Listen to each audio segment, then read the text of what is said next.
여호와 내 구원의 하나님이여, 내가 주야로 주 앞에서 부르짖었사오니 나의 기도가 주 앞에 이르게 하시며 나의 부르짖음에 주의 귀를 기울여 주소서. 아멘. 오늘도 주님께 간구하며 이 시간도 예배합니다. 거룩한 주님의 날, 주님 우리의 기도를 들으시고 우리를 통하여 역사하시는 하나님을 만나는 모든 성도들이 되도록 도와 주시옵소서. 예배하는 자마다 하나님을 보게 하시고 만나게 하시고 경험하게 하소서. 우리의 삶 가운데 담대한 믿음으로 살아가는 성도의 그리스도인의 삶을 살게 하옵소서. 예수님의 이름으로 기도하옵나이다. 아멘. 우리 다 같이 찬송가 1장입니다. 만복의 근원 하나님.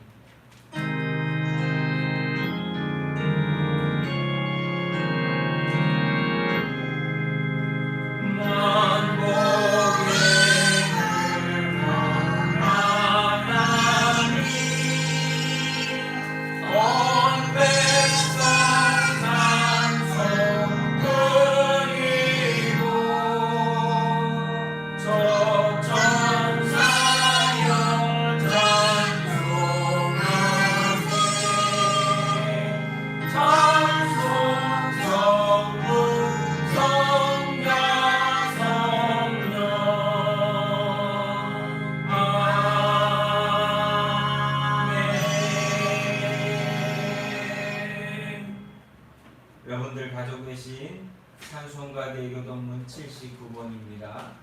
찬송가 대교동문 79번, 요한복음 15장입니다.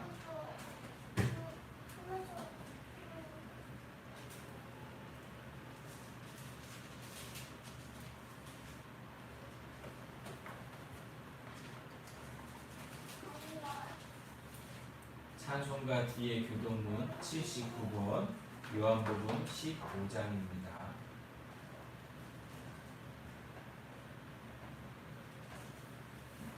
제가 먼저 읽고 우리 함께 교독하도록 하겠습니다. 나는 포도나무요 너희는 가지라. 그가 내 안에 내가 그 안에 거하면 선한 열매를 많이 맺으나니 나를 떠나서는 너희가 아무것도 할 수 없으리라. 사람이 내 안에 거하지 아니하면 가지처럼 밖에 버려져 마르나니 사람들이 그것을 모아다가 불에 던진 사람들이라. 너희가 내 안에 거하고 내 말이 너희 안에 거하면 무엇이든지 원하는 대로 구하라. 그리하면 이루리라. 너희가 열매를 많이 맺으면 내 아버지께서 영광을 받으실 것이요 너희는 내 제자가 되리라. 아버지께서 나를 사랑하신 것 같이 나도 너희를 사랑하였으니 나의 사랑 안에 거하라. 내가 아버지의 계명을 지켜 그의 사랑 안에 거하는 것 같이 너희도 내 계명을 지키며 내 사랑 안에 거하리라. 내가 이것을 너희에게 함께 읽겠습니다. 내가 이것을 너희에게 이르면 내 기쁨이 너희 안에 있어 너희 기쁨을 충만하게 하려 함이라. 아멘. 우리 시간 다 같이 한 목소리로 고백하신 후에 참회와 회개의 기도를 드리도록 하겠습니다. 특별히 이 코로나 시대에 우리가 하나님 앞에 온전한 신앙의 모습을 회복하지 못하고 보여드리지 못하고 믿음으로 살지 못했던 우리의 모습을 회개하며 주께서 이 어려운 때에 우리에게 담대한 믿음 주시기를 우리가 함께 간절히 소망하며 참여와 회개의 기도를 드리겠습니다. 먼저 우리 함께 고백하신 후에 기도하겠습니다. 주 하나님의 아들 예수여, 이 죄인을 불쌍히 여기소서. 아멘.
다 같이 사도신경으로 신앙 고백하겠습니다. 전능하사 천지를 만드신 하나님 아버지를 내가 믿사오며 그 외아들 우리 주 예수 그리스도를 믿사오니 이는 성령으로 잉태하사 동정녀 마리아에게 나시고 본디오 빌라도에게 고난을 받으사 십자가에 못 박혀 죽으시고 장사한 지 사흘 만에 죽은 자 가운데서 다시 살아나시며 하늘에 오르사 전능하신 하나님 우편에 앉아 계시다가 저리로서 산자와 죽은 자를 심판하러 오시리라. 성령을 믿사오며 거룩한 공예와 성도가 서로 교통하는 것과 죄를 사해 주시는 것과 몸이 다시 사는 것과 영원히 사는 것을 믿사옵나이다. 아멘. 우리 다 같이 찬송가 88장입니다. 내 진정 사모하는 찬송가 88장입니다.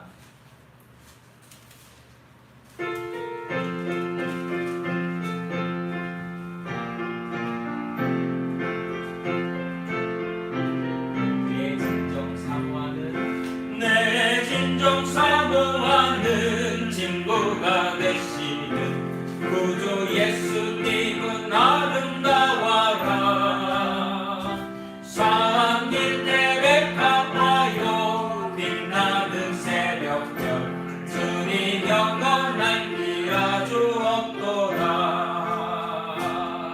내 맘이 아플 적에는 위로 되시며 나 외로울 때 좋은 친구라. 주는 저 산 밑에 백합 빛나는 새벽별 이 땅 위에 비길 것이 없도다. 내 맘의 모든 염려 이 세상 보라도 주님 항상 같이 하여 주시고 시험을 당할 때에 악마의 계교를 즉시 물리치사 날 지키시네. 온 세상 날 버려도 주 예수 안 버려 끝까지 나를 돌아보시니. 주는 저 산 밑에 백합 빛나는 새벽별 이 땅 위에 비길 것이 없도다. 내 맘을 다하여서 주님을 따르면 길이 길이 나를 사랑하리니. 물불이 그역 탔고 창건도 겁없네. 주는 높은 산성 내 방패시라. 내 영원 먹이시는 그 은혜 누리고 다 친히 주를 맺기 원하네. 주는 저 산 밑에 백합 빛나는 새벽별 이 땅 위에 비길 것이 없도다. 내 진정 사모하는 친구가 되시는 구주 예수님은 아름다워라. 산 밑에 백합하여 빛나는 새벽별 주님 영원할 비라 주옵도다. 내 맘이 아플 적에 그 위로 되시며 나 외로울 때 좋은 친구라. 주는 저 산 밑에 백합 빛나는 새벽별 이 땅 위에 비길 것이 없도다. 내 맘의 모든 염려 이 세상 보라도 주님 항상 같이 하여 주시고 시험을 당할 때에 악마의 계교를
길이 나를 사랑하리니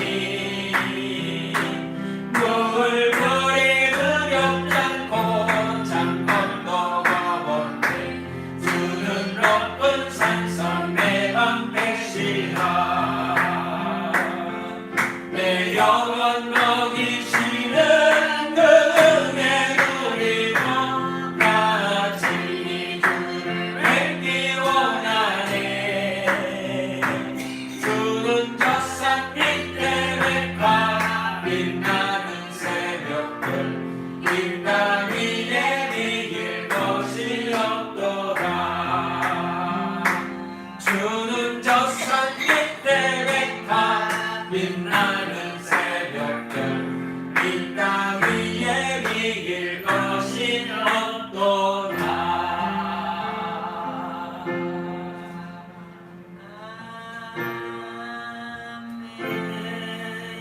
아멘.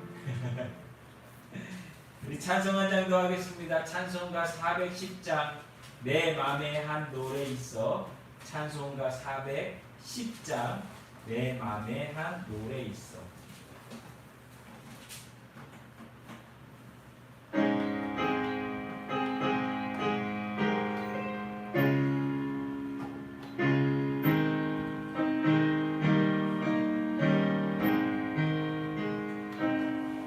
내 맘에 한 노래 있어 나 즐겁게 부르네 이 노래를 부를 때에 큰 평화 임하도다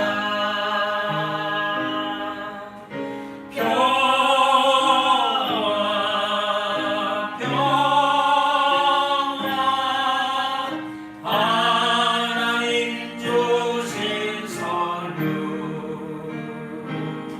그 놀라운 주의 평화 하나님 선물일세 주 십자가 지심으로 날 구원해 주셨으며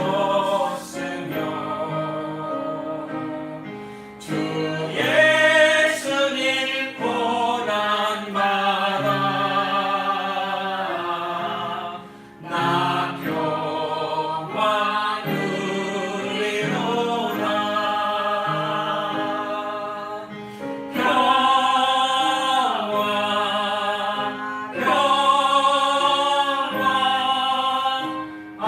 하나님 주신 선물 그 놀라운 주의 평화 하나님 선물일세 나 주님께 영광 돌려 참 평화가 넘치도다 주 하나님 은혜로서 이 평화 누리노라 평화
우리 마음 가운데 하나님 주시는 평화로 충만하고 가득한 거룩한 날이 되기를, 이 시간이 되기를 간절히 축복하며 소망합니다. 아멘. 오늘 우리에게 주시는 성경의 말씀은 로마서 7장 1절부터 13절까지의 말씀입니다. 신약성경 로마서 7장 1절부터 13절, 신약성경 248페이지입니다. 로마서 7장 1절부터 13절까지의 말씀.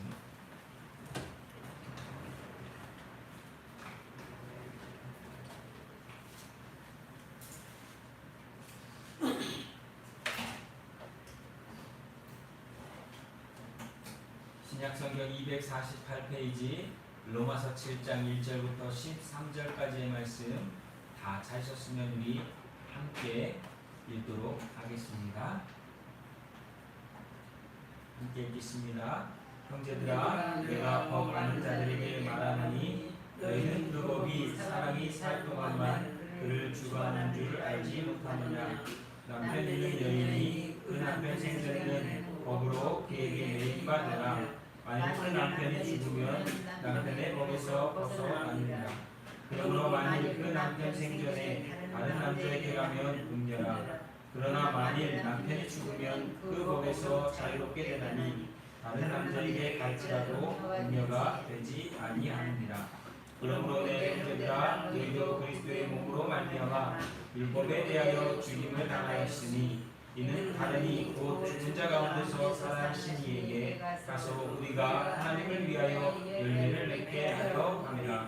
우리가 육신이 있을 때에는 율법으로 말미암는 죄의 형육이 우리 지체 중에 역사하여 우리로 사망을 위하여 열매를 맺게 하였더니 이제는 우리가 얽매였던 것에 대하여 죽었으므로 율법에서 벗어났으니 이러므로 우리가 영의 새로운 것으로 섬길 것이요 율법 조문에 묶은 것으로 아니할지니라.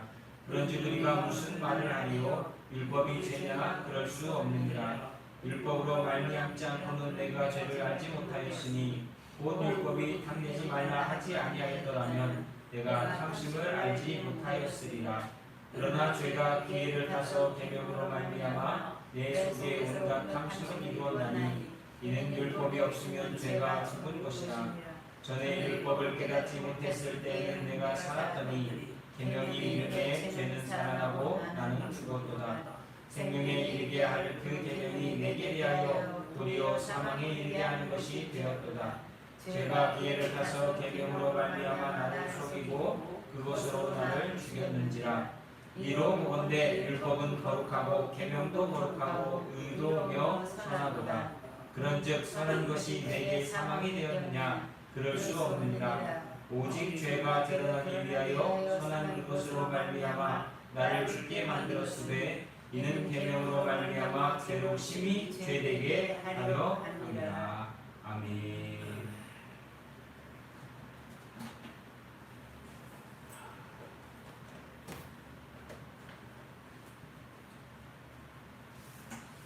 우리 같이 기도하겠습니다. 사랑과 은혜가 많으신 하나님, 오늘도 거룩한 주님의 날, 이 시간을 기억하며 하나님께 예배할 수 있도록 우리의 마음과 생각 하나되게 하시니 감사를 드립니다.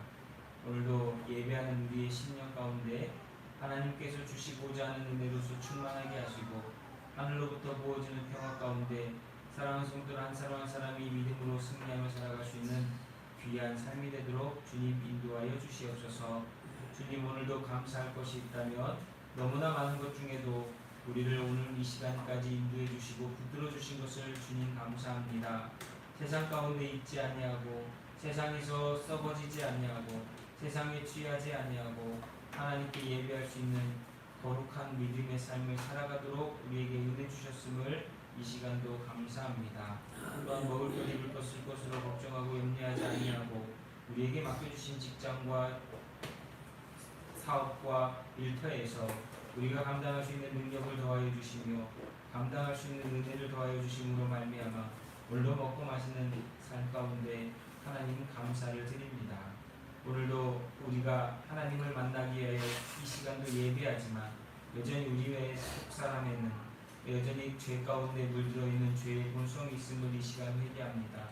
주님, 우리의 욕심과 욕망과 이생의 자랑들, 아버지 그 버려야 될 것들을 버릴 수 있는 우리 모두가 되게 하시고, 오직 주님께서 주시는 삶 가운데 감사하며 영광 돌리는 삶으로서 순종하는 믿음 있는 자들이 되도록 붙들어 주시옵소서.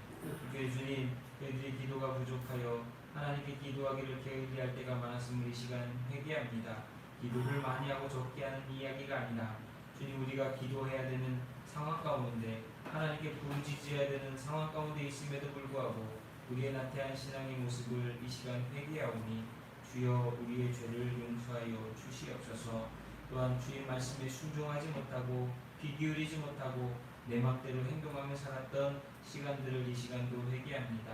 주여 한순간 한순간 주님의 음성 가운데 귀 기울이고 성령의 인도하심을 따라서 순종하며 결정하며 선택하며 행동하는 자들이 되게 하셔서 진실로 그리스도를 닮는 믿음으로써 오늘도 변화되어지고 성숙하여지고 또한 세상 사람들로부터 믿는 자답게 인정받는 삶을 살아갈 수 있도록 주님, 성령님 우리를 주장하여 주시옵소서.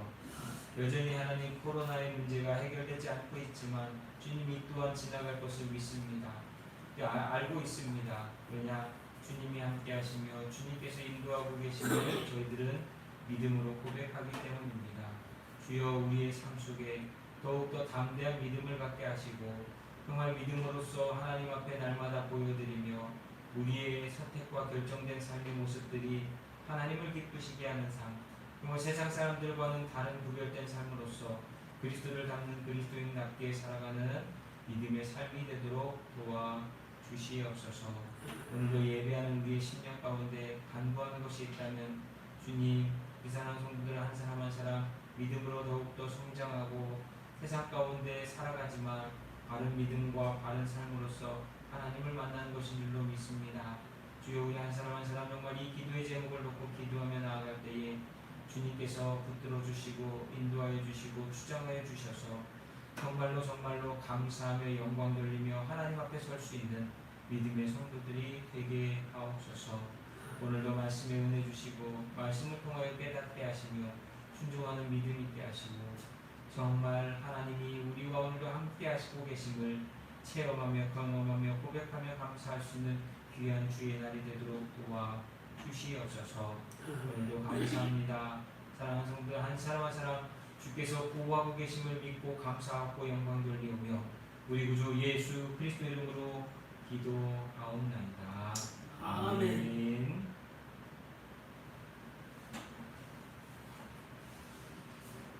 할렐루야. 한 주간도 잘 지내시고 승리하셨습니까? 특별히 여성교회 성도님들 그리고 남성교회 성도님들이 지금 읽고 계신 로마서 말씀들을 통하여서 날마다 하나님께 나아가는 그 모습을 통하여서 여러분의 믿음이 변화되어지고 여러분의 신앙의 깊이가 깊어지고 여러분의 삶의 폭이 하나님의 은혜 가운데 더 넓어질 수 있는 귀한 하루하루가 될 수 있기를 예수님의 이름으로 축복합니다. 그리하여서 여러분 삶 속에 정말로 믿음으로서의 새로운 변화와 신바람 나고 기쁘고 감사가 넘치는 매일매일 복된 삶이 이루어지는 귀한 날들로서 하나님의 축복을 받는 귀한 성도들의 삶이 될 수 있기를 예수님의 이름으로 축복합니다. 그런 의미 가운데에서 이번 주도 로마서 말씀을 우리 함께 나눌 텐데요. 오늘 함께 읽은 로마서 7장 1절에서 13절의 말씀은 비유를 통하여서 바울이 율법이라고 하는 것을 비유를 통하여서 율법에 매여 있던 자들이 어떻게 그리스도에 매여서 그리스도의 자녀로서 살아갈 수 있게 되는가, 그리고 그것이 과연 무엇을 의미하는가에 대해서 설명하고 있음을 함께 나누면서 저와 여러분이 이제는 더 이상 죄의 종로를 타던 죄에 묶여있던 인생이 아니라 그리스도께 속하여서 그리스도 안에서 하나님이 주시는 평화로 말미암아 또한 하나님께서 우리에게 부어주시는 은혜로 말미암아 그 영양분을 가지고서 그리스도의 은혜 가운데 정말로 하나님이 기뻐하시는 열매를 맺는 귀한 믿음의 신앙의 삶을 살아가는 저와 여러분이 될 수 있기를 간절히 바라고 축복합니다. 오늘 말씀 가운데 그런 의미 가운데에서 정말 말씀의 제목은 그리스도를 따르는 삶, 그리스도를 따르는 삶. 요즘 수요일은 그리스도를 닮는 그리스도를 닮는 그리스도인이라고 해서 제가 이제 계속 말씀을 나누는데요. 오늘은 그리스도를 따르는 삶에 대해서 함께 이 로마서 말씀을 통해서 은혜를 나누고자 합니다. 결혼이라고 하는 것은 부부가 되는 계약입니다. 이것은 사회적인 구속력을 갖는 법률적인 행위가 바로 결혼입니다. 결혼이라고 하는 것은 법률적으로, 사회적으로, 종교적으로 다양한 요소를 포함하고 있고 이루어지는 의무와 책임을 동반하는 일이 바로 결혼입니다. 현대에는 결혼이라고 하는 것이 조금 사람들에게 있어서 그 의미가 이런 법률적이고 사회적이고 종교적인 의미보다는 그냥 귀찮아서 그런지 몰라도 자유로운 동거나 연애나 이런 개념으로서 결혼을 조금 바라보는, 그러다 보니까 그 결혼이라고 하는 관계 속에서 자신들이 행해야 될 의무와 책임보다는 편리와 자유라고 하는, 그리고 기쁨이라고 하는 그런 부분에 너무 치우치지 않나 라고 하는 생각을 해봅니다. 그런데 결혼이라고 하는 것은 너무나 중요한 것이고 그 결혼이 갖는 의미 가운데 우리가 감당해야 될 일들이 분명히 있다고 하는 것을 기억하면서 우리가 함께 오늘 말씀에 생각을 좀 해보았으면 좋겠습니다. 결혼이라고 하는 것은 그 관계가 깨어지지 않는, 어찌 보면 법으로서 유지되어야만 하는 그런 일입니다. 근데 오늘 성경에서는 결혼이라고 하는 그 관계가 사별, 죽음이라고 하는 것으로 깨어지는 날까지 유지되어야 한다라고 이야기하고 있습니다. 율법과 이스라엘은 마치 남편과 아내의 관계와 같다라고 오늘 바울은 설명합니다. 당시의 법은 결혼을 통해서 아내는 남편에게 종속되어지는 관계입니다. 그래서 아내가 종속을 풀고 자유로워지는 길은 남편이 죽는 것밖에 없습니다. 이렇게 바울이 설명하는 것은 로마 교회의 성도들은 법에 대해서 잘 알고 있었기 때문에, 그래서 오늘 말씀에도 나오는 것처럼 내가 법 아는 자들에게 말하고 있다라고 이야기합니다. 그래서 아내가 종속을 풀고 자유로워지는 일은 남편을 죽을 때까지, 그리고 이러한 로마 교회 성도들을 향해서 그래서 죄로 말미암아 죽은 율법을 대신해서 이제 너희들은 그리스도와 결혼하여 새롭게 되어야 함을 이야기하고 있습니다. 그래서 우리를 보통 그리스도의 신부다라고 이렇게 표현하는 이유가 바로 이 때문입니다. 모든 사람은 율법과 함께 율법에 매여 살아가고 있습니다. 유대인들은 모세의 율법, 이방인들은 양심의 율법에 매여 살아갑니다.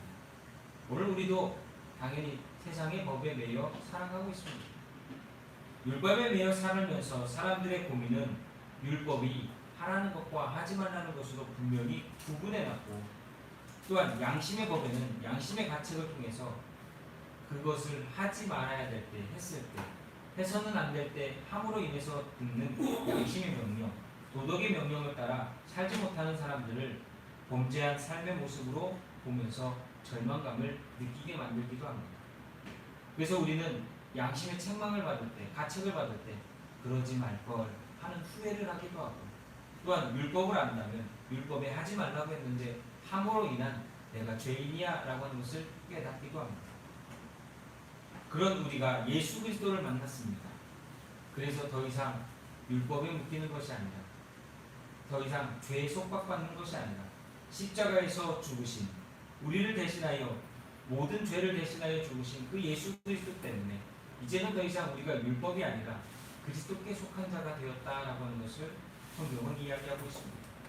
예수께서 부활하심으로 모든 사람은 그리스도를 새 남편으로 맞아 살아가는 인생이 되었습니다. 여전히 우리는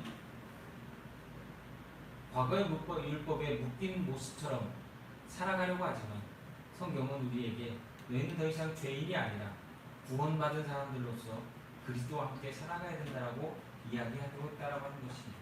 그렇다고 해서 율법의 기능들이 다 사라지는 것은 아닙니다. 마치 사별하고 재혼한 분이 돌아가신 아내를 기억하면서 추억하면서 지금의 아내와 살고 있는 모습과 비슷하다고 할 수 있습니다. 이제 우리는 예수 그리스도로 말미암아 인생을 살아가게 된 자들입니다. 우리가 율법에 의해 산다라고 하는 것과 예수 그리스도로 말미암아 산다라고 하는 것은 본질적으로 차이가 있습니다. 이 차이를 이해하는 것은요, 도덕과 신앙은 어떻게 다른가라고 하는 것처럼 종교와 기독교의 본질적으로 어떻게 차이나고 있는가라고 하는 것처럼 그 핵심적인 내용을 통해서 우리는 구별해 볼 수 있다고 하는 것입니다. 우리의 믿음이 무엇인지 그 바탕을 확인해 볼 수 있습니다. 제가 조금 더 부연 설명을 해드리자면, 저와 여러분 이 부분을 조금 더 이해하시기 원한다면 지난 수요일에 설교했던 설교 말씀을 좀 다시 한번 들어보셨으면 좋겠습니다. 종교와 믿음의 차이가 무엇인지, 우리가 믿는 믿음과 종교가 무엇인지. 요즘 많은 사람들이 신앙생활을 한다고 하면서 종교생활을 하고 있지, 정말 하나님을 믿는 믿음이 아니라 단지 종교생활을 하면서 나는 구원받았어 라고 착각하고 있는 건 아닌지 다시 한번 생각해보는 말씀으로서 이번 수요일에 전했던 말씀을 한번 좀 생각해 보셨으면 좋겠습니다. 어떻게 됐든지 간에 그리스도를 따르는 삶, 오늘 이 로마서 7장 1절에서 13절의 말씀 속에서 우리에게 주는 몇 가지의 분명한 메시지가 있습니다. 첫 번째는 뭐냐? 그리스도를 따르는 삶이라고 하는 것은 삶의 동기가 다르다라고 하는 것입니다.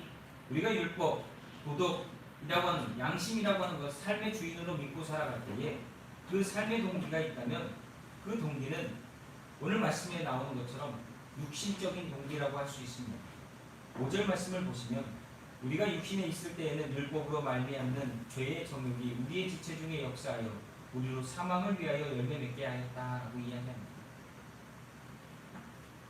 육신이라고 하는 것은 인간의 본성입니다. 육신이라고 하는 말은 바로 육체에 매여 사는 삶. 이 로마서를 읽다 보시면 육체, 유괴법 이런 말들의 표현들이 많이 나오는데 바로 그 육체를 이야기합니다. 육신을 이야기합니다. 육신이라고 하는 말을 이해하지 못하면 로마서의 메시지를 이해할 수 없습니다. 육신이라고 하는 이 말은 한마디로 말하면 우리가 그리스도인이 되기 전에, 거듭나기 전에 우리 속에 부패한 죄의 본성을 갖고 있는 인간의 삶을 말합니다. 다시 말하면 예수님 만나기 전에 살았던 모든 삶, 그것을 육신의 모습이라고 할 수 있습니다. 이것은 이기심에 의해서 지배받는 변화되지 않는 타락한 본성, 그것을 성경은 육신이라고 얘기합니다. 이 육신의 특징이 있다면 자신만을 위해 살고 자신만을 생각하며 자신을 높이고자 하는 삶이라고 하는 것입니다. 여러분, 믿지 않는 사람들에게 있어서 도덕적 열망이 있습니다. 깨끗하게 살려고 하죠. 양심적인 열망도 있습니다. 자기 양심에 꺼리끼지 않게 살려고 합니다. 그러나 그 깊은 동기를 살펴보면 다 그 속에 아무리 그 사람이 선하고 착하게 사는 것 같아도 다 자기 자랑을 하고 싶어하고 자기가 얼마나 의롭게 사는지 나타내고 싶은, 그리고 자신이 꽤 괜찮은 사람이라고 하는 것을 증명하고 싶은 자기 만족의 행동의 삶을 살아가고 있다는 거예요. 아무리 착한 사람들이. 그러다 보니까 자기 만족에 있는 내 기준에 맞춰서 살지 못하는 사람들을 책망하기도 하고 때로는 혼내기도 하고 그 기준을 따르지 않는다라고 해서 그 사람을 미워하기도 하는 모습을 갖출 때도 있습니다. 왜? 내가 최고의 선이 되어버리니까. 오늘날 착하고 의롭게 사는 사람들 중에 보면 그런 사람들이 많습니다. 자기가 최고의 선이에요. 자기처럼 사는 게 최고의 선이에요. 자기처럼 행동하는 것이 가장 바른 삶인 것처럼 이야기하는 사람들도 있습니다. 물론 그 사람들이 살아가는 모습들을 보면 바르기도 하고 닮아야 될 부분도 물론 많이 있습니다. 그러나 성경이 얘기하는 것은 그 육체의 삶이라고 하는 것은 결코 인간의 자기 자랑의 본능과 욕심과 이기적인 마음에서 나오는 것이기 때문에 닮을 만한 것이 못 된다라고 하는 것을 얘기하고 있습니다. 자신을 믿고자 하는 것을 이루는 인생, 그것뿐입니다. 그래서 가끔 가다 보면 1000명 중에 1명은 안 그런 사람들이 있을 수도 있지만 인간의 타락한 본성은요, 자기 만족이라고 하는 것을 포함하고 있다는 겁니다. 나 만족을 위해서 살아가고 있다는 거예요. 내가 생각해놓은 그 기준을 지키기 위해서 살아가고 있을 뿐이라고 하는 것이, 이것이 육신에 있을 때 우리 삶의 모습입니다. 물론 많은 사람들은 그만큼 하지 못하고 살아가는 것이 사실입니다. 그러나 6절 말씀과 5절을 대조해서 읽어보면 다른 모습을 봅니다. 6절에 이렇게 표현하면서 시작하죠. 이제는 우리가 얽매였던 것에 대하여 죽었으므로 율법에서 벗어났으니 이러므로 우리가 영의 새로운 것을 섬길 것이요 율법 조문에 묵은 것으로 아니할 것이니라 라고 얘기합니다. 그런데 이 원문 성경에 보면 여기에 이제는 앞에 빠진 단어가 있습니다. 그러나 이제는 5절에 반대돼서 그러나 이제는 이라고 이 얘기하는 것입니다. 그러나라고 하는 단어가 빠져있는 거예요. 보통 자연인은 삶의 동기는 양심에 따라서 혹은 도덕에 따라서 산다라고 말할 수 있습니다. 그러나 우리 그리스도인들의 삶의 동기는 6절 말씀에 나오는 것처럼 우리가 영의 새로운 것으로 섬길 것이요 라고 얘기합니다. 우리가 영의 새로운 것으로 섬긴다라는 얘기는 바로 성령에 의해서 산다. 그리스도로 말미암아 우리에게 부어진 성령에 의해서 살아가는 사람이다라고 하는 것입니다. 우리가 예수 그리스도를 구주와 주님으로 영접했을 때 주의 영이 내 삶 안에서 임재하는 가운데 우리의 삶이 시작된다라는 거예요. 성령이 우리에게 임하였기 때문에 우리가 예수 그리스도를 믿음으로 고백하고 구원받은 자가 될 수 있었고, 그 예수 그리스도를 고백하게 만드신 성령께서 우리의 삶을 인도하시며 그 삶 가운데 날마다 은혜와 역사를 이루고 계시다는 거예요. 그러니까 우리가 사도행전 말씀을 보면서 어떻게 베드로와 요한에게는 저런 일이 일어나지? 어떻게 바울에게는 저런 일이 일어나지? 라고 하는 것을 이야기하는데, 그것은 베드로나 요한이나 바울에게 그들이 능력이 있어서 그런 것이 아니라 그들이 예수 그리스도로 말미암아 거듭나고 구원받은 그 이후부터 성령이 그들과 함께 하시기 때문에 나타나는 놀라운 일이라고 하는 것입니다. 성령님이 우리에게 오시고 역사하시는 가장 중요한 사역은 바로 우리를 통하여 예수 그리스도의 증인이 되게 하고 예수 그리스도를 증거하는 것입니다. 여러분, 신앙생활한다라고 하는 것이 무엇입니까? 그리스도를 따른다라고 하는 것이 무엇입니까? 그것은 내가 예수 믿는 사람이고 예수님이 누구인지를 내 삶을 통해서, 내 입을 통해서 보이고 나타나게 하는 것입니다. 성령님은 오늘도 예수님을 통하여 그분의 영광이 드러나도록 우리와 함께 하십니다. 그래서 성령님이 하시는 일은 예수 그리스도를 높여드리는 거예요.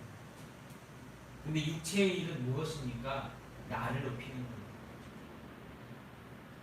그래서 어떤 삶 속에서 예수님이 오셔서 주의 영이 그 마음속에 거하고 성령의 인도함을 받기 시작하면 그 삶의 모든 삶의 동기는, 그 삶이 살아가는 동기는 예수님이 되어야 한다. 여러분, 그리스도를 따르는 그리스도인의 삶의 동기는 예수님이 되어야 합니다. 예수님 때문에, 예수님이 그렇게 하셨으니까 예수님으로 말미암아 예수님처럼이 되어야 한다는 거예요.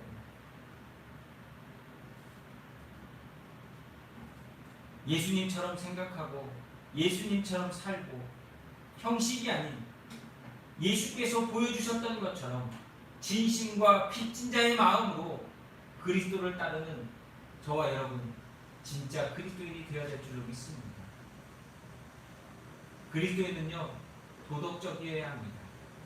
그러나 자신을 나타내기 위한 도덕적인 삶을 사는 것이 아니라 그리스도를 높이고 그리스도를 나타내기 위한 도덕적인 삶을 사는 자가 되어야 합니다. 그래서 같은 율법을 행하지만 율법을 행하는 마음속의 동기가 다른 자가 되어야 된다. 그런 좋은 예가 어디에 나오냐면 예수님께서 누가복음 6장에 27절부터 시작되는 이웃을, 원수를 사랑해야 되는 그 가르침 가운데 예수님이 말씀하시는 그 부분들이 있어요. 누가복음 6장 27절에 가보시면 예수님께서 말씀하세요. 내 뺨을 누가 때리거든 다른 뺨도 내밀라는 거예요. 오리를 가자하면 신리를 가주라는 거예요. 겉옷을 달라면 속옷까지 벗어주라는 거예요. 이 의미가 무엇을 의미하느냐? 그리스도인은 율법을 지키되 세상 사람들과 다른 감동을 주는, 하나님의 감동을 상대방이, 다른 사람들이, 세상이 느끼도록 만드는 그 은혜를 나타내야 된다라는 거예요. 그런데 우리가 회개할 것이 있는데 무엇인지 아십니까? 그것은 바로 오늘날의 많은 그리스도인의 삶의 모습들이 세상 사람들에게 하나님을 나타내고 감동을 주기보다는 오히려 나 그리스도인이니까 너 나 인정해 라고 하는 모습으로 접근하는 게 너무나 많다는 거예요. 예수님을 만나는 사람마다 예수님으로 말미암아 그들은 감동을 받았습니다. 그리고 하나님을 높였어요. 부수적으로 그들은 예수님을 만난 그 일로 인해서 영원히 구원받는 놀라운 은혜를 경험했습니다. 이게 바로 예수님을 만났을 때의 놀라운 일이에요. 예수님의 제자들을 만난 사람들은 그들 또한 예수님처럼, 예수님을 만났던 사람들처럼 하나님을 높이고 예수님으로 말미암아 감동하고 영원히 구원받는 일이 일어났습니다. 그렇다면은 오늘 우리의 삶 속에서도 예수님과 예수님의 제자들이 보여주었던 그것처럼 우리로 말미암아 사람들이 감동하고 하나님을 높이고 예수 그리스도를 만나고 구원받고 그들의 인생 가운데 놀라운 변화가 나타나야 되지 않겠습니까? 그러기 위해서 우리 삶의 동기는 예수님이 되어야 한다는 거예요. 그리스도를 따르는 그리스도의 삶은 예수님이 동기가 되어질 때, 예수님처럼 살아갈 때에, 예수님처럼 행동할 때에, 예수님처럼 나타나질 때에 비로소 진짜 그리스도인의 삶을 살 수 있다는 것입니다. 그래서요, 여러분, 우리의 행동은 동일한 행동 같지만 마음속의 동기가 달라야 돼요. 그 동기가 다른 것이 나타나야 한다는 거예요. 우리는 단순히 도덕적인 인간이 되기 위해서가 아니라, 착하고 선한 사람이 되기 위해서가 아니라 예수 그리스도로 말미암아 기쁘고 영화로운 하나님을 만나기 위해 살아가는 도덕적인 삶, 선한 삶, 의로운 삶을 살아야 될 줄로 믿습니다. 원래 많은 사람들은 어쩌면 세상 사람들도 선하고 착하게는 살려고 합니다. 그러나 의로운 삶을 살 줄 모릅니다. 왜냐? 의로운 삶은 그리스도를 만났을 때 비로소 죄인이 살아갈 수 있는 하나님의 은혜이기 때문입니다. 두 번째는 삶의 욕구가 달라야 된다는 거예요.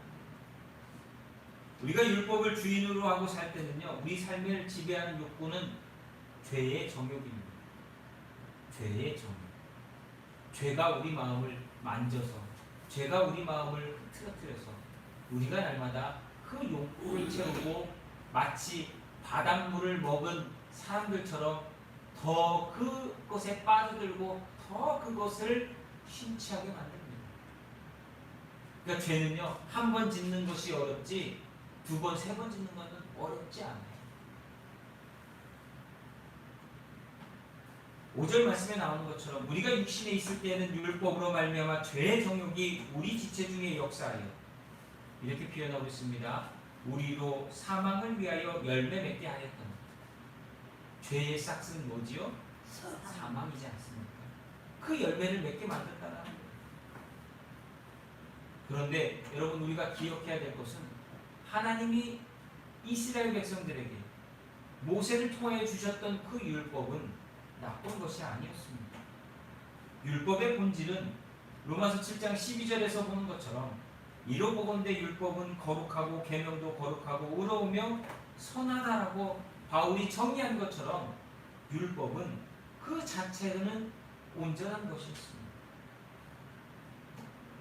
여기서 율법의 본질을 세 가지로 구별하고 있지 않습니까? 율법은 거룩한 것이며 의로운 것이며 선한 것이다.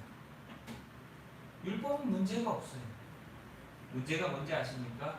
그 율법을 지켜야 하는, 지키는 인간이 문제라는 거예요. 거룩하고 의롭고 선한 율법을 지킬 수 없는 인간. 왜 그러냐? 인간은 죄성이 있는 죄인이기 때문입니다. 성경의 말씀까지도 안 가더라도 여러분 이렇게 생각해 보시면 어떨까요? 대부분의 많은 사람들은 법이 있지만 그 법이 어떤 구속력, 어떤 우리를 향한 형벌이나 체벌이 없다면 사람은 누구도 법을 지키지 않을 거라는 거예요. 새치기 하면 안 되는 줄 알지만 사람들은 자기도 모르게 빨리 가고 싶은, 먼저 하고 싶은 마음 때문에 새치기 하는 것을 부끄럽게 생각하지 않을 때가 많습니다. 그것뿐만인가요? 무엇인가를 하는 데 있어서 우리는 은연중에 그것을 하는 것을 합리하고 정당화할 때가 너무나 많이 있다. 그런데 성경에 율법적으로 보더라도 인간은 그렇다라는 거예요. 율법은 부족하지 않지만 완전하지만 그 율법을 지키는 인간이 불완전하고 죄된 인간이기 때문에 그 죄의 본성에 의해서 율법을 지킬 수 없다는 거예요. 로마서 8장 3절 4절 말씀에 보면 이렇게 이야기하고 있습니다. 한 장만 넘겨보시면 이렇게 나와 있거든요. 3절 4절 율법이 육신으로 말미암아 연약하여 할 수 없는 그것을 하나님은 하시나니 곧 죄로 말미암아 자기 아들을 죄에 있는 육신의 모양으로 보내어 육신의 죄를 정하사 육신을 따르지 않고 그 영을 따라 행하는 우리에게 율법의 요구가 이루어지게 하려 하심이니라 말씀하고 있습니다. 율법에 문제가 있는 것이 아니라 율법을 지킬 수 있는 능력이 인간에게 없기 때문에 과거 제가 예전에도 출애굽기 강해 설교할 때도 여러 번 말씀드렸지만 율법은 완전한데 그것을 지켜야 되는 인간이 부족하다라는 거예요. 그렇기 때문에 우리는 하나님의 은혜를 구해야 되고 그렇기 때문에 우리는 하나님의 도우심을 구하여 살아가야 되는데 교만한 인간은, 죄인된 인간은 자신이 그 율법을 완전하게 지킬 수 있는 것인 양 착각하고 행동하고 결정하고 선택하는 죄를 범한다는 거예요. 왜 그렇게 되느냐? 교만하기 때문에 그런 것이요 하나님을 온전히 따르지 못하기 때문에 그렇다. 내가 감당할 수 없는 그 율법을 받았음에도 불구하고 나는 지킬 수 있을 거라고 하는 착각에 빠져서 건방진 행동, 교만한 행동 한다는 거죠. 하나님이 우리에게 율법을 주신 것은요, 너 이거 지켜, 잘 지켜라, 못 지키면 혼난다, 이것 때문에 주신 게 아니라는 거예요. 그 율법을 보면서 인간인 우리가 얼마나 죄인된지, 우리가 얼마나 연약한지, 우리가 얼마나 부족한지를 깨닫고 하나님의 도우심을 구하며 하나님의 의를 구하며 하나님께 날마다 나오는 인생이 되라고 주신 것인데 인간은 그렇게 하지 않는다는 거예요. 제가 한번 예를 들어볼까요? 오늘날도 많은 사람들이 하나님께서 예수 그리스도를 통하여 우리가 구원받게 하셨고 믿음으로 살게 하셨고 영원한 나라를 바라보며 소망하며 살게 하셨지만 오늘 살아가는 우리의 삶의 행태와 모습들을 보면 주님이 없어도 살 것처럼 살아가는 것이 우리가 갖고 있는 죄된 본성 때문에 나오는 교만함이요 자만이요 여전히 우리가 변화되지 않고 있는 모습 때문에 그렇다.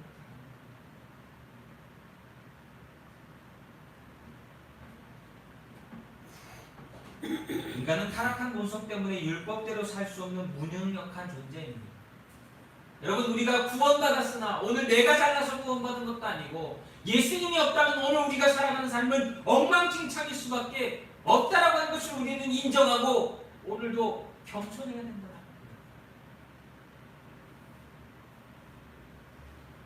그래서 인간은 거룩하고 의롭고 선한 것을 생각하나 그것을 실천할 수 없다라고 바울이 8장에서 이야기하고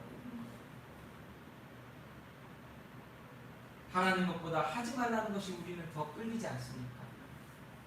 하고 싶어하는 타락한 본성이 죄가 우리를 그쪽으로 너무나 강하게 끌고 있기 때문에 강하게 우리가 끌려갈 때 우리가 해야 될 일은 더욱더 주님을 향하여 나아가야 되는데 손을 놔버리니까, 주님의 손을 놔버리니까 더욱더 죄와 본성에 끌려갈 수밖에 없는 우리의 삶의 모습이고 되돌아가는 것입니다. 이러한 상태에서 도덕이 갖는 한계는 신앙과 같은 목적을 추구하지만 그 길을 걸어갈 능력을 인간 스스로에게 있는 것처럼 말한다는 거예요. 마치 율법을 지킴으로 내가 하나님의 말씀을 다 지킬 수 있어라고 착각하는 인간의 모습이, 세상 사람들은 나는 도덕을 잘 지키면서 내가 착하고 선하게 살 수 있어 라고 하는 모습처럼 여전히 똑같은 그 모습을 갖고 있다는 거죠. 아무것도 할 수 없는 무능력한 상태인데도 우리는 그것을 인정하려 들지 않습니다. 우리의 무능력함을 안다면 우리는 오늘도 하나님을 만나고 찾고 구하는 일에 힘써야 되지 않겠습니까? 힘쓰지 않겠습니까? 그런데도 우리는 그것을 잘 하지 않는다는 것이 오늘 우리의 삶의 모습이기 때문에 우리는 삶의 욕구가 잘못되었음을 깨달아야 합니다.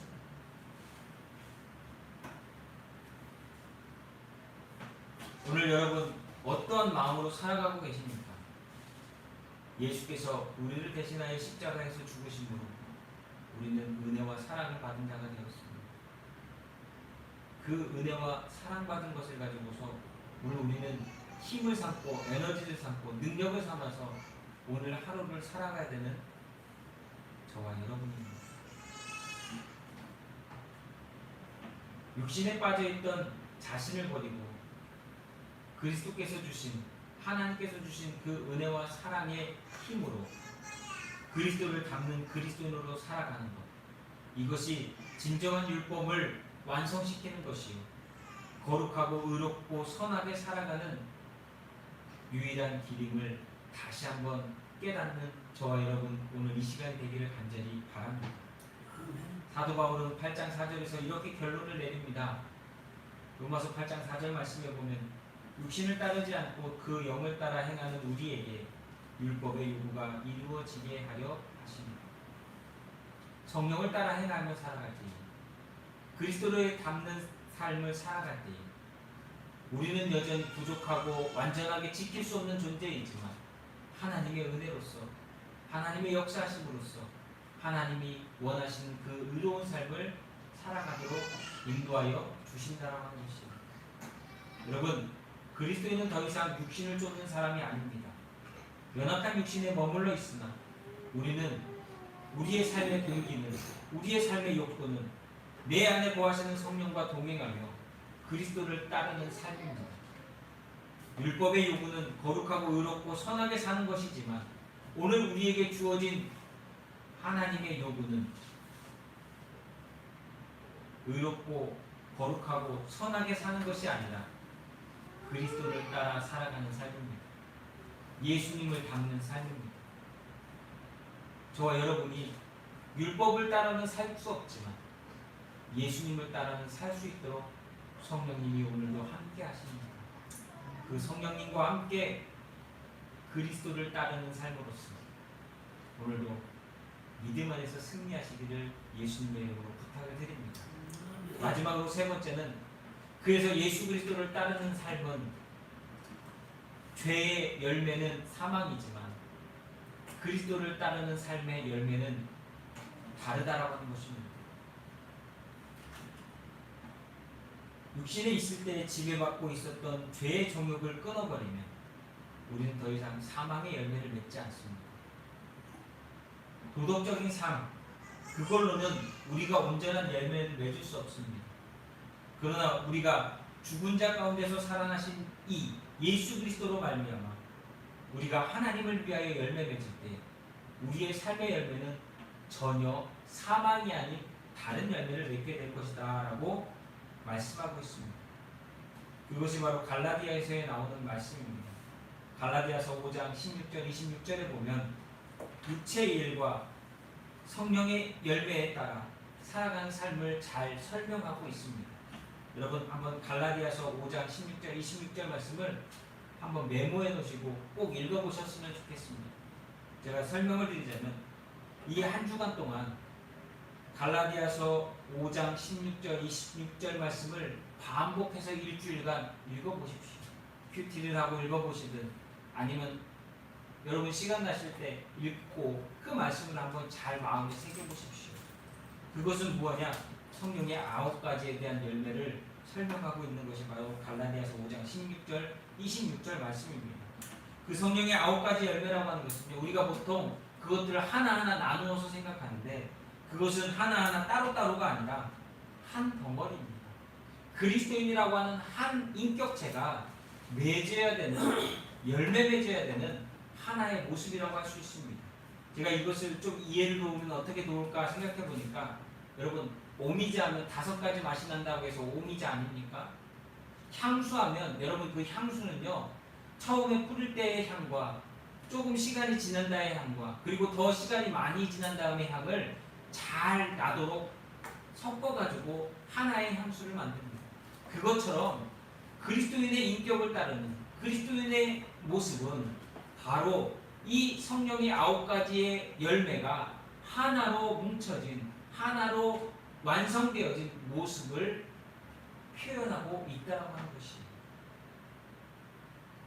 그래서 하나 되어진 열매로서 그리스도인은 이 성령의 열매를 맺어야 한다라고 하는 것이에요. 그래서 갈라디아서 이 5장 16절에서 26절 말씀을 여러분 이번 한 주간 동안 계속 읽어보시면서 묵상해 보셨으면 좋겠어요. 그리고 내가 맺고 있는 열매들의 모습이 어떤가를 한번 생각해 보셔야 할 것입니다. 그때에 내가 맺는 열매가 과연 성령이 나와 함께 하시며 내가 그리스도를 따름으로 맺고 있는 열매인가를 깨닫게 되실 것입니다. 그리고 우리는 그 모습으로서 하나의 인격으로서 그리스도를 따르는 삶으로 만들어져야만 합니다. 이것이 예수님을 닮는 삶이고 우리의 목표입니다. 너무 염려하지 마십시오. 하나님은 우리가 그 열매를 다 못 맺는 인간인 것을 너무나 잘 알고 계십니다. 그렇기에 성령께서 우리가 완전하지 않은 것을 알기에, 온유하지 못한 것을 알기, 우리가 온유할 수 있도록 우리를 도우시고 인도하시고, 충성하지 못하는 인간인 걸 아시기에 우리가 충성하는 자리 가운데 훈련받고 연관받도록 우리의 길을, 우리의 삶을 인도하심으로 우리를 온전한 그리스도인의 인격으로 만들어 가실 것입니다. 바르고 의롭고 선하게 사는 것은 결심이나 생각만으로는 되지 않습니다. 그렇기에 우리는 오늘 우리의 능력 없음을, 우리의 죄됨을 인정하고 고백하며 그리스도를 따르는 삶, 그리스도처럼 살기 위해서 애쓰는 삶, 성령께서 인도하시는 대로 순종하여 그리스도를 영화롭게 하고 하나님을 높여드리며 우리 안에 일하고 계신 성령과 동행하며 온전한 그리스도를 따르는 삶을 사는 저와 여러분, 믿음의 성도들이 되시기를 예수님의 이름으로 축복합니다.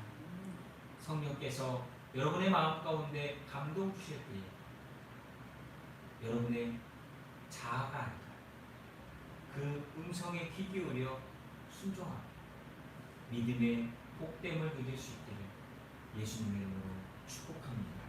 기도하겠습니다.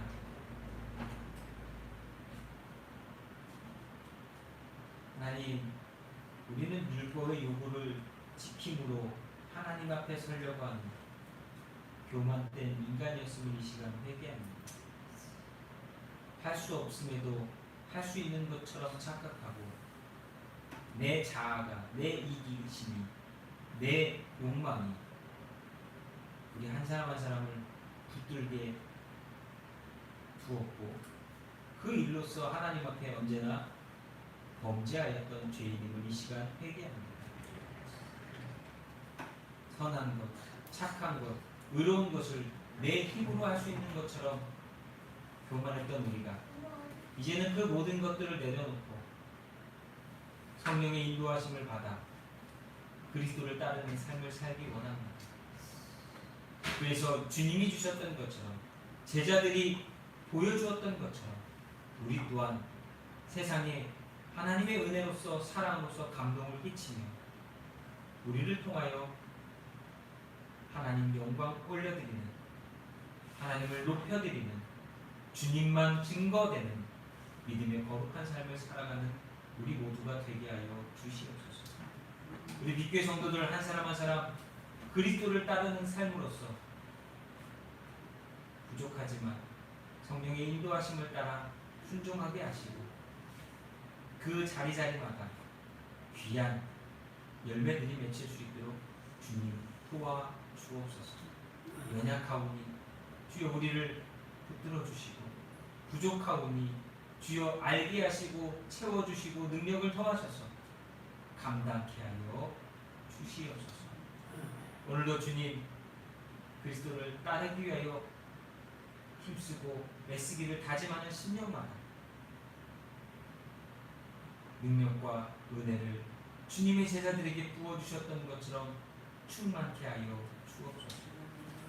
성령의 충만함과 은혜를 토하여 주시옵소서. 오늘도 주님 생각해 볼 때에 지금까지 인도해 주셨던 것 감사합니다. 오늘도 예배하면서 말씀을 통하여 또한 예배 중에 감동으로서 성령의 인도하심을 받게 하시니 감사합니다. 그리스도를 따르기 위하여 힘쓰고 애쓰는 심령들이 오늘도 예배하며 이 시간도 시간과 삶과 물질을 구별하여 헌신하여 감사함으로 드립니다. 드리는 삶, 드리는 인생 주님께서 주장하시고 붙드시며 하나님과 동행하는, 하나님의 은혜 가운데 거하는, 그리스도 안에서 그리스도를 닮아가는 귀한 믿음의 성도들 되도록 도와주시옵소서. 또한 이 신앙의 공동체를 기억하여 주옵시고 이 빛교회가 정말 그리스도를 따르는 삶으로서 하나 되어지는 신앙의 공동체요, 하나님의 은혜와 사랑을 날마다 증거하고 나타나고 빛낼 수 있는 귀한 신앙의 공동체로서 더욱더 세워져 나갈 수 있도록 도와주시옵소서. 또한 성도들의 가정을 기억하여 주옵시고 주님 먹을 것, 쓸 것, 입을 것으로 걱정하지 않는 가정 되게 하시며 질병으로부터 주님 두려워 떠는 것이 아니라 하나님의 회복과 역사와 놀라운 은혜 가운데 날마다 놀라운 기적이 나타나는, 회복이 나타나는, 치유가 나타나는 귀한 가정들 될 수 있도록 축복하여 주시옵소서. 생사와 복을 주관하시는 하나님께서 오늘도 우리와 함께 하시며 우리에게 역사하고 계심을 감사하고 사랑하는 성도들을 축복하며 우리 구주 예수 그리스도 이름으로 기도하옵나이다. 아멘.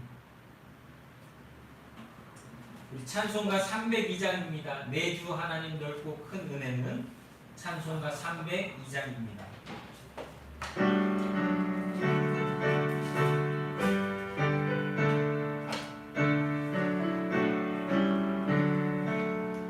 내 주 하나님 넓고 큰 은혜는 정말 바다보다 깊다. 너 못난 줄을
얕은 물가에서 저 큰 강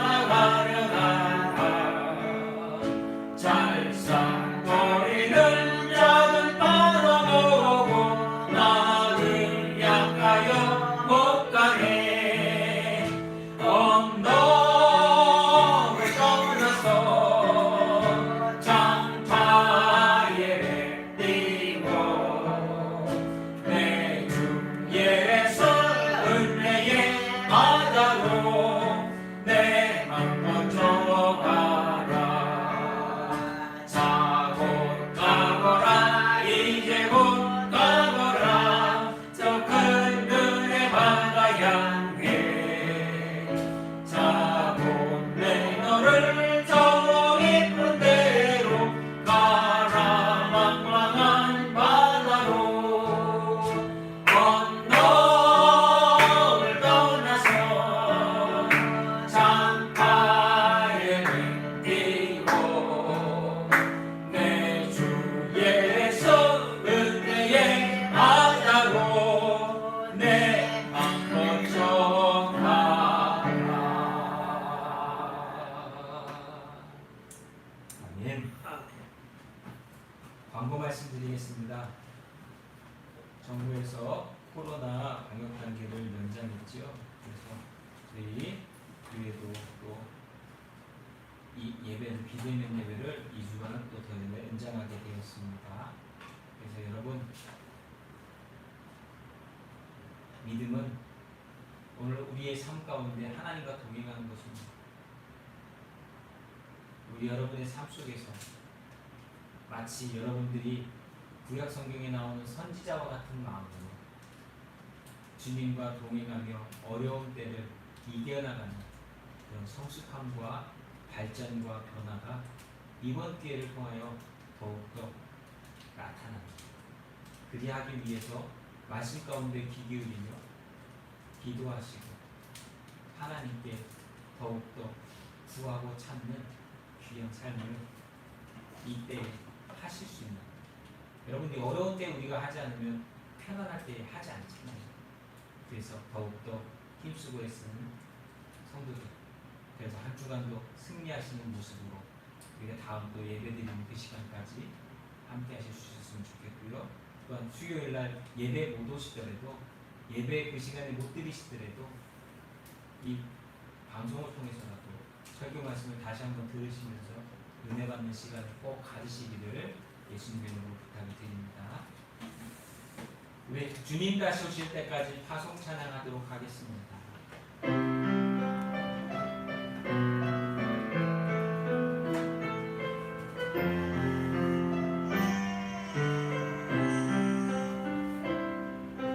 주님 다시 오실 때까지 나를 얘기를 하리라.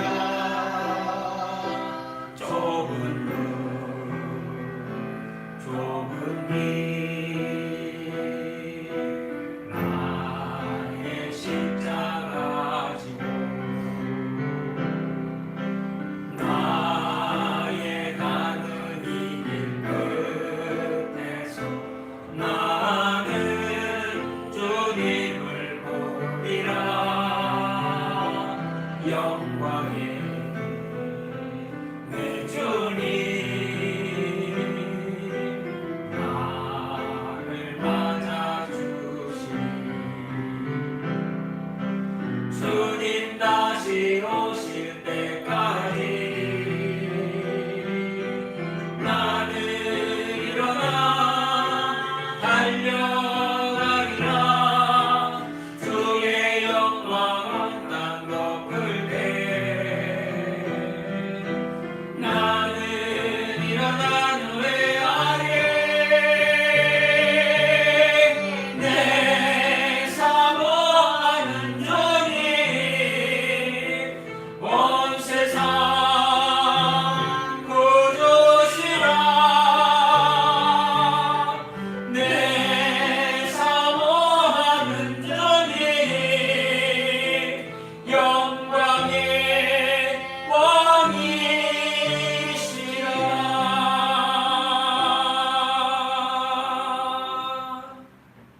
기도하겠습니다. 사랑과 은혜가 많으신 하나님,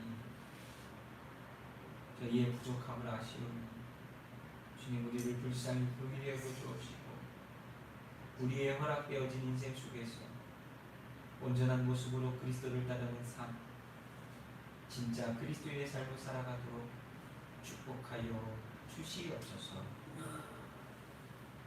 이제는 우리를 죄 가운데서 구원해주신 우리 구주 예수 그리스도의 은혜와 아버지 하나님의 크고 넓고 영원하신 사랑과 성령의 충만케 하시는 놀라운 은혜의 역사가 오늘 예배하는 성도들 머리 위에 이 교회 성도들과 가정과 자녀들 위해 이제로부터 영원토록 함께하여 주시기를 우리 구주 예수 그리스도 이름으로 간절히 축원하옵나이다. 아멘.